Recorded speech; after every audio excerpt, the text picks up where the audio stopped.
Hey guys, tonight we slip quietly into a world you probably never thought you'd hear about before bed. Medieval nuns and their strangely intense love affair with eel pie. Picture yourself tiptoeing across worn stone floors, candlelight flickering against vaulted ceilings, and in the distance, not the solemn chanting of psalms, but the faint aroma of something fishy baking beneath heavy pastry crust. Yes, eel pike comfort food of the cloister. You might be chuckling now, but back then, this was no joke. In fact, if you were living in medieval Europe, eel pie might just have been the highlight of your week. And, spoiler, you probably wouldn't survive long on their diet. But hey, at least you die with a really interesting dinner story. So, before you get comfortable, take a moment to like the video and subscribe. But only if you genuinely enjoy what I do here, and if you're already in your blanket fortress. I'd love to know where you're listening from and what time it is right now. Drop it in the comments now. Dim the lights, maybe turn on a fan for that soft background hum. And let's ease into tonight's journey together. You trudge along a cloister corridor where the smell of damp stone mingles with something richer, earthier. Outside, the convent garden whispers in the night, air lavender, rosemary, faint hints of smoke from the kitchen hearth. You wouldn't expect monks or nuns to be gourmets, but here's the first surprise. Food mattered almost as much as prayer. And when fasting rules banned meat, nuns turned toward anything that could slide past the theological loopholes. Cue the eel. Slippery, shiny, and living in the marshes nearby. It wasn't meat in the strict sense. At least that's what the church claimed Dan, so it became a convent favorite. Historians still argue whether this was genuine piety or just tactical gluttony dressed up as holiness, as you imagine them kneeling in candlelit chapels. Know that their stomachs were probably already counting down the hours to the next eel pie. Supper. Picture it. Golden pastry crust, flaky and crisp, steam curling upward as the lid breaks open. Inside, the eels lightly oily, rich, and surprisingly filling, soaked in herbs and broth. A nun might have whispered a prayer of thanks, but deep down she knew she was getting away with something. Here's a mainstream fact to anchor you. By the 12th century, eels were a staple in England's economy and diet, often more important than cattle in certain regions. Rents, taxes, and even tributes to kings were measured in sticks of eels, a bundle of about 25. That's not just a snack. That's a slippery currency. And tucked into convent ledgers, you'd see careful records of eel deliveries, their arrival as crucial as parchment or candles. But here's a quirky tidbit.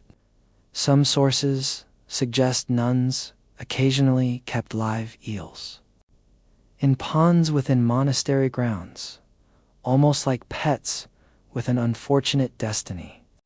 Imagine peering into a dark stone pool where dozens of sleek bodies twist and glide, holy water garden turned seafood pantry. If anyone asked, the nuns could simply say, they're fish for fasting. Practical, yes, but also kind of hilarious. You can almost hear a medieval version of a nun muttering, "Don't name them, Sister Agnes. It'll be harder to cook them later." The debate comes in when you consider the actual classification. Were eels fish in the same way as trout or carp?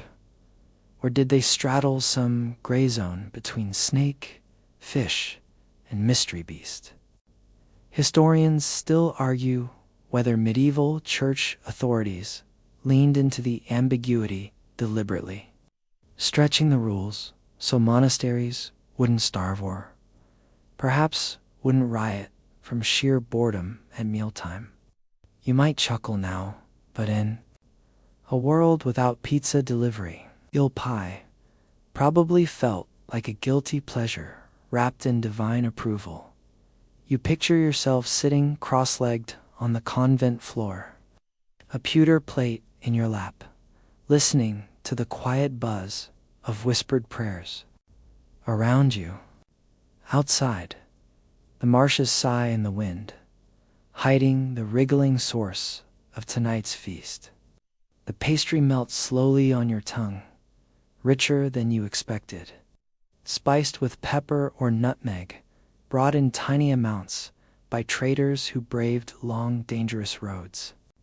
For a brief moment, your eyes droop heavy, lulled by the rhythm of soft footsteps in the hallway, the hum of wind against the stone, and the sleepy thought that, yes, eel pie really did hold this strange little corner of history together.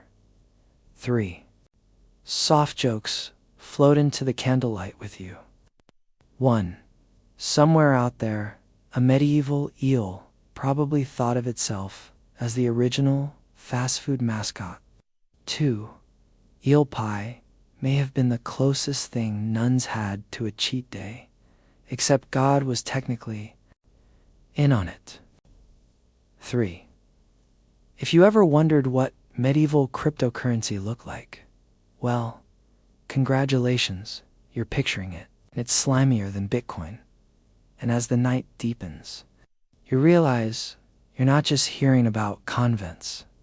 You're walking among them, candle stub in hand, shadows stretching long across the flagstones. The obsession with eel pie isn't just a footnote in dusty records. It's alive around you, simmering in kitchen hearths, scribbled in account books, whispered in prayers that blur piety and appetite. You shuffle closer to the marshes now, sandals squelching in soft mud that clings stubbornly to your feet. The air smells sharp with wet earth, moss, and the faint rot of reeds breaking down. This is where the eel's journey begins, long before it slides under a convent crust. By day, the wetlands look like nothing more than a soggy inconvenience. But at dawn or dusk, when peasants gather with wicker traps and nets, the marshes come alive with a slippery harvest. You crouch low, listening to the slap of water against boots and the murmurs of men and women working in near silence. Nobody wants to fall face first into that muck knot, unless they're hoping for a medieval spa treatment that definitely never caught on. You watch as a boy lifts a basket from the shallows, water streaming down his tunic. Inside, eels twist in a living knot, their bodies glistening like polished leather cords. One wriggles free, slapping against the mud, until a quick hand scoops it back. The boy doesn't flinch. He's been doing this since he could walk. Peasants catching eels isn't just another job, it's survival. The fishiest, they call them fish, most of the time, were one of the few reliable foods through winter and fasting days. And unlike cows or pigs, they didn't need acres of pasture or expensive fodder. Just a net, patience, and a willingness to risk smelling like slime for the rest of the week. Mainstream Fact Time records from the Doomsday Book in 1086 show just how massive the eel trade was in England. Many villages owed their taxes in eels, rather than money. Some manors sent tens of thousands of them upstream every year to lords, monasteries, and even the king himself. Imagine paying your rent with wriggling bundles, each tied together by the tail in neat sticks of 25. Try handing that over to your landlord. Today, you'd be evicted. But at least your cat would think you were a hero. The quirky tidbit: people often fished at night, believing eels were more active when the moon lit the waters. Picture yourself standing in the mist, the croak of frogs around you, torchlight flickering as shadows lunge for the nets.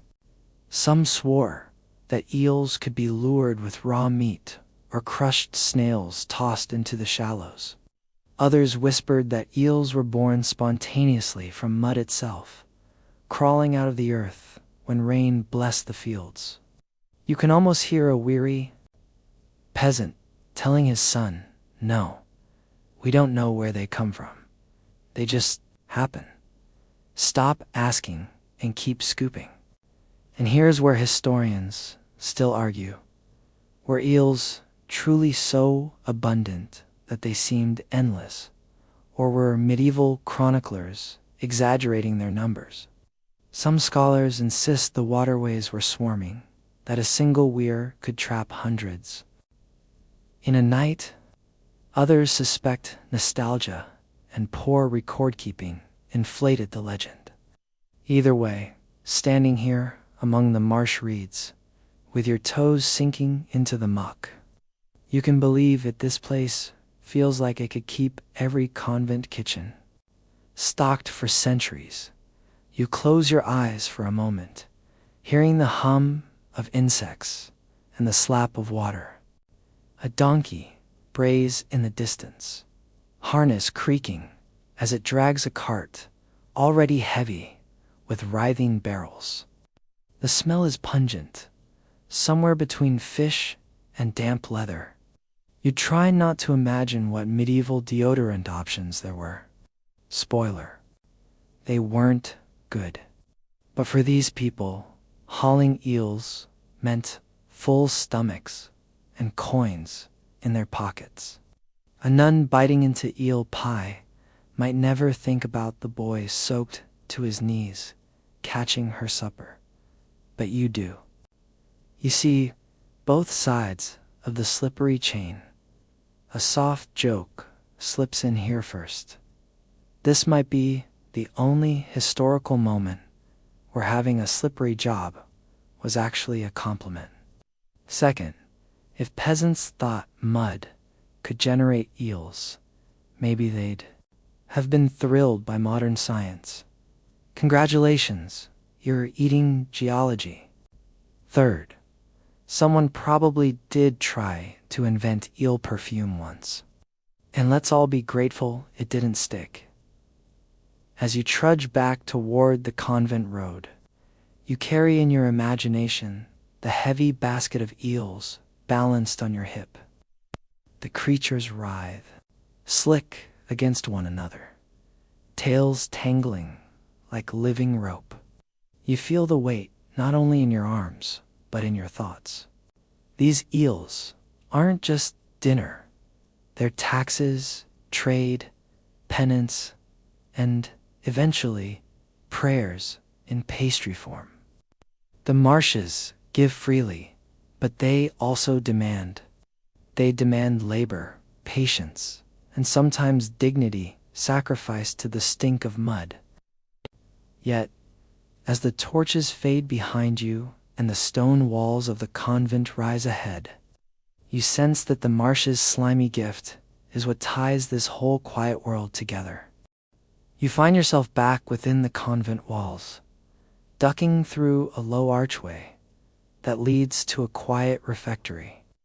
The air here is cooler, laced with the faint smoke of the kitchen fire and the sweeter smell of herbs drying overhead.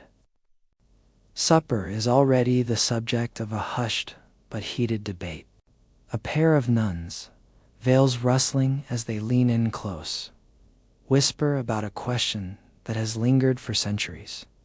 Do eels really count as fish, or are they something else entirely? You slide down onto a bench, listening, amused at how seriously They take this, one nun insists, tapping her finger against the wooden table, that eels swim in water. Therefore, they are fish, and therefore allowed on fasting days. Her companion frowns, suggesting that eels look far too much like snakes to be safely classified as fish. You can't help but notice the irony. Here they are, devoted to God, embroiled in a slippery argument about dinner. Historians still argue whether medieval church authorities genuinely believed eels fit neatly into the fish category, or if the ruling was a strategic loophole to keep hungry monasteries pacified. Either way, it gave the eel its moment of glory. Mainstream fact: the Catholic Church enforced strict fasting rules throughout the Middle Ages, forbidding meat from warm-blooded animals on many days of the year, sometimes over 150 days annually. That left fish as the go-to substitute, and eels, with their oily richness, filled stomachs better than a thin herring or a piece of dried cod. So, by ecclesiastical logic, eel pie wasn't indulgence, it was obedience. Trick, if you ask me. But here's a quirky tidbit. In some convent records, it's noted that particularly zealous nuns worried that eels might not count as fish, and so should be avoided. Imagine trying to police eel consumption when everyone else was happily slurping it down in a pie. You almost hear a stern abbess scolding Sister Margaret step away from the pastry. We're not sure if that counts as holy food or not. Meanwhile, Sister Margaret probably already has pastry flakes on her chin.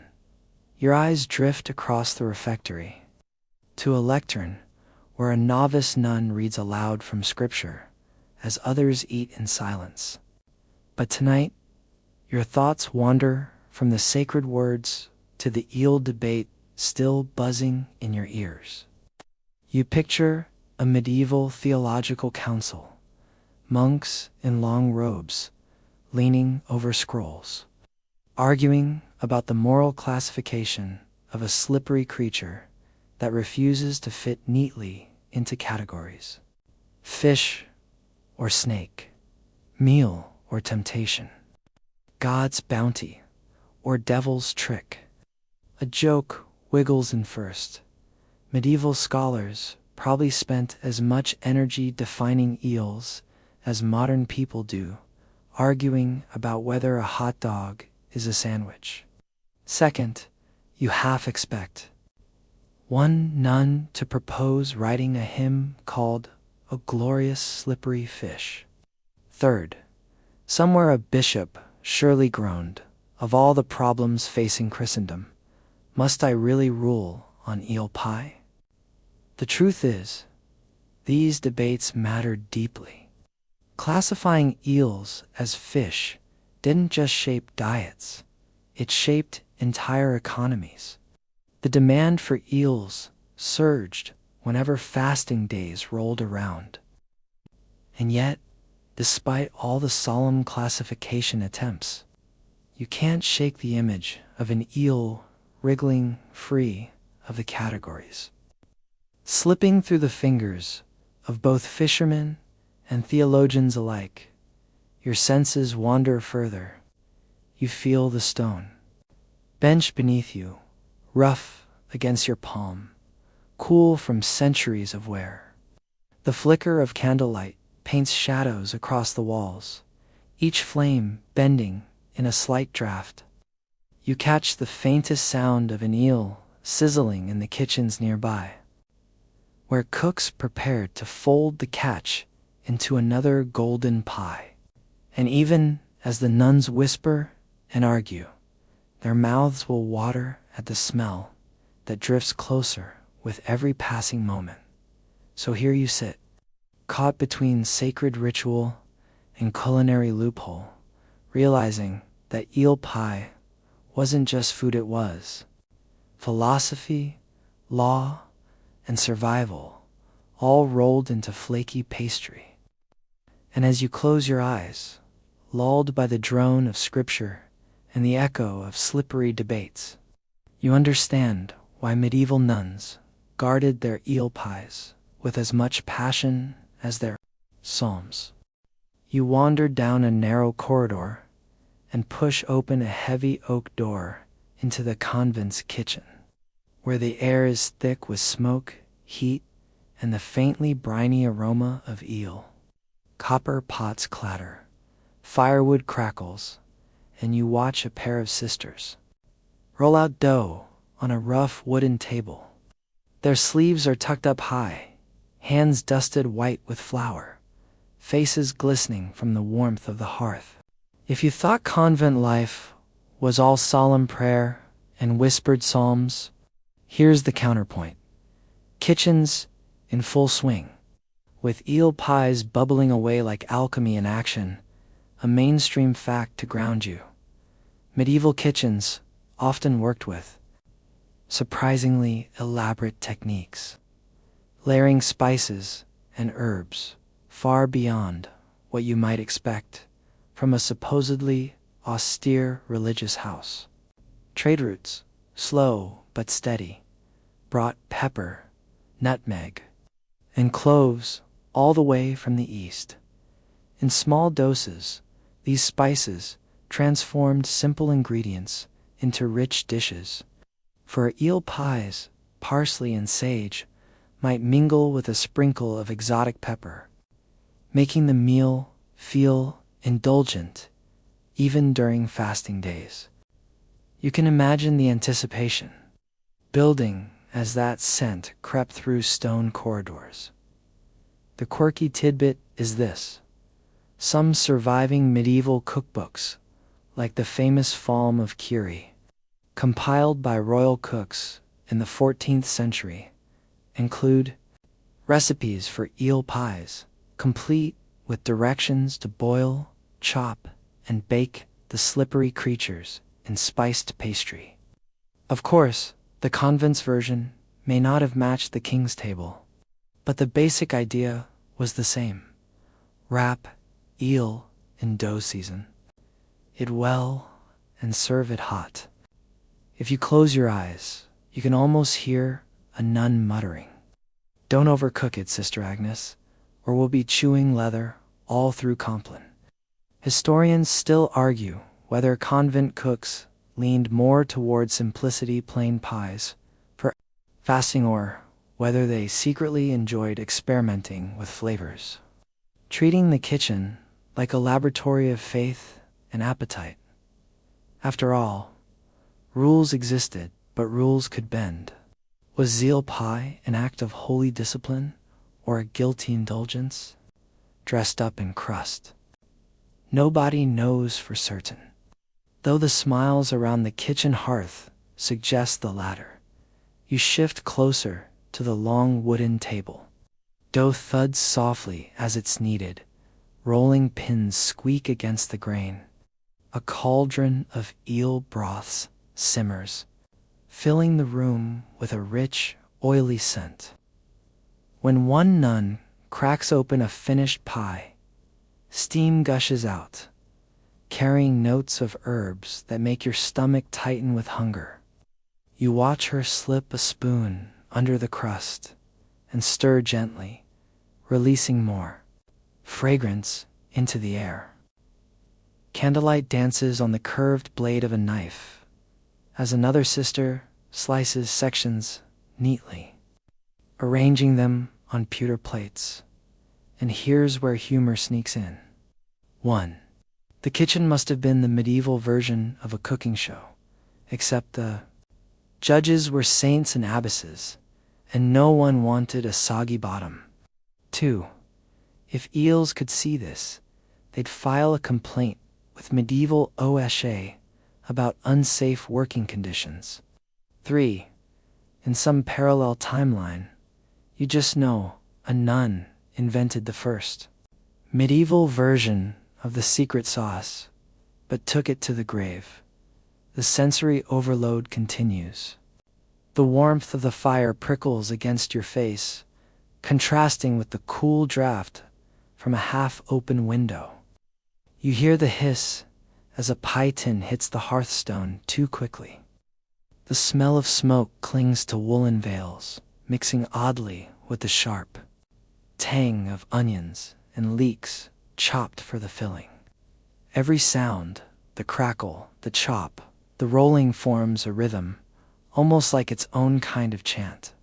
The liturgy of the kitchen, and as you linger, you realize the convent kitchen was as central to community life as the chapel. This was the place where hunger met holiness, where fasting rules were interpreted through pastry, and where eel pie became not just sustenance, but a ritual in itself. It's easy to imagine the sisters laughing softly together, sharing kitchen jokes as the pies baked, knowing tomorrow's fast would feel lighter with a slice of ill-list comfort waiting for them. You lean back against the wall, eyelids heavy, lulled by the hypnotic rise and fall of kitchen sounds. Tonight, prayer and pastry are inseparable. The convent's eel pie isn't just foodite's theology you can smell, slice, and savor. You step back from the kitchen heat, wiping your hands on a coarse linen cloth, and wander toward the convent's ledger room. Dust motes swirl lazily in the shafts of sunlight, spilling through narrow windows. The faint smell of ink and parchment greets you. Here, numbers matter as much as flavor. Each eel that made its way from marsh to kitchen carried weight far beyond a single meal. It could pay rent, settle a tithe, or even fund a pilgrim's journey. You run a finger along a worn page, imagining the careful tallying of sticks, of eels in neat looping script. The convent's obsession with eel pie is inseparable from the practical economy of medieval life. Mainstream fact: medieval monasteries were economic powerhouses, often owning land, mills, fisheries, and even entire villages. Eels were a valuable commodities, sometimes more stable than coins, because they could survive transport and fasting rules made them almost a necessity. Convents frequently received them as payment from local farmers or collected them from estates. They controlled, converting slippery bodies into crusted pies and wealth alike. You realize, as you gaze at the inked columns, that each eel was part of a complicated web of survival, devotion, and subtle influence. Quirky tidbit: some convents reportedly maintained eel banks ponds stocked with live eels, where novices would care for the creatures as if they were sacred pets. Records describe girls walking along pond edges with nets, carefully moving eels from one enclosure to another, while older nuns recorded their growth. You can almost see a nun whispering, "Patience, little one. You'll make a pie someday," blending affection and pragmatism in one slightly absurd act. Historians still argue whether this economic obsession with eels elevated them to symbolic status within the convent, or whether the practical need to stock kitchens simply got romanticized in later accounts. You tilt your head back, picturing a nun carefully balancing jars of herbs and baskets of marsh fish against strict fasting schedules. The answer, you sense, is both necessity and reverence, dancing together in a crusty, slippery duet. As you leaf through the pages, you note recurring entries: 20 eels delivered from Finland, eels to pay quarterly rent, 16 cent to bishop's table. The numbers are dizzying, yet they feel oddly intimate. Each delivery represents effort, cooperation, and sometimes subtle rebellion. Peasants and nuns negotiating survival through wriggling barter. You can almost hear the mumble of a tax collector. I suppose a basket of eels will do, resigned and slightly amused. 3 soft jokes slip past your mind. First, medieval accountants must have been thrilled when fish could count as currency. Second, imagine trying to balance a spreadsheet where the product is alive and writhing. Third, somewhere, a nun probably muttered, "If I wanted to manage livestock, I'd have chosen cows." As the afternoon light shifts through the tiny windows, you imagine the flow of goods, marsh to pond, pond to kitchen, kitchen to table. You sense the rhythm of labor, devotion, and appetite entwining. Each eel is more than a meal. It's a thread in a network of survival and subtle power. And as you stand quietly in the room, the weight of centuries seems to rest in those written numbers. The silent witness of convent life, where economy and obsession met in a dance as intricate as any liturgical ceremony. You step back toward the hallway, eyes drawn once again to the flickering kitchen light, imagining pies cooling and the soft hum of nuns discussing tomorrow's catch. You carry with you the understanding that an eel's journey mud, basket, ledger, oven was never just about food. It was about faith, structure, and the delicate balance between hunger and holiness.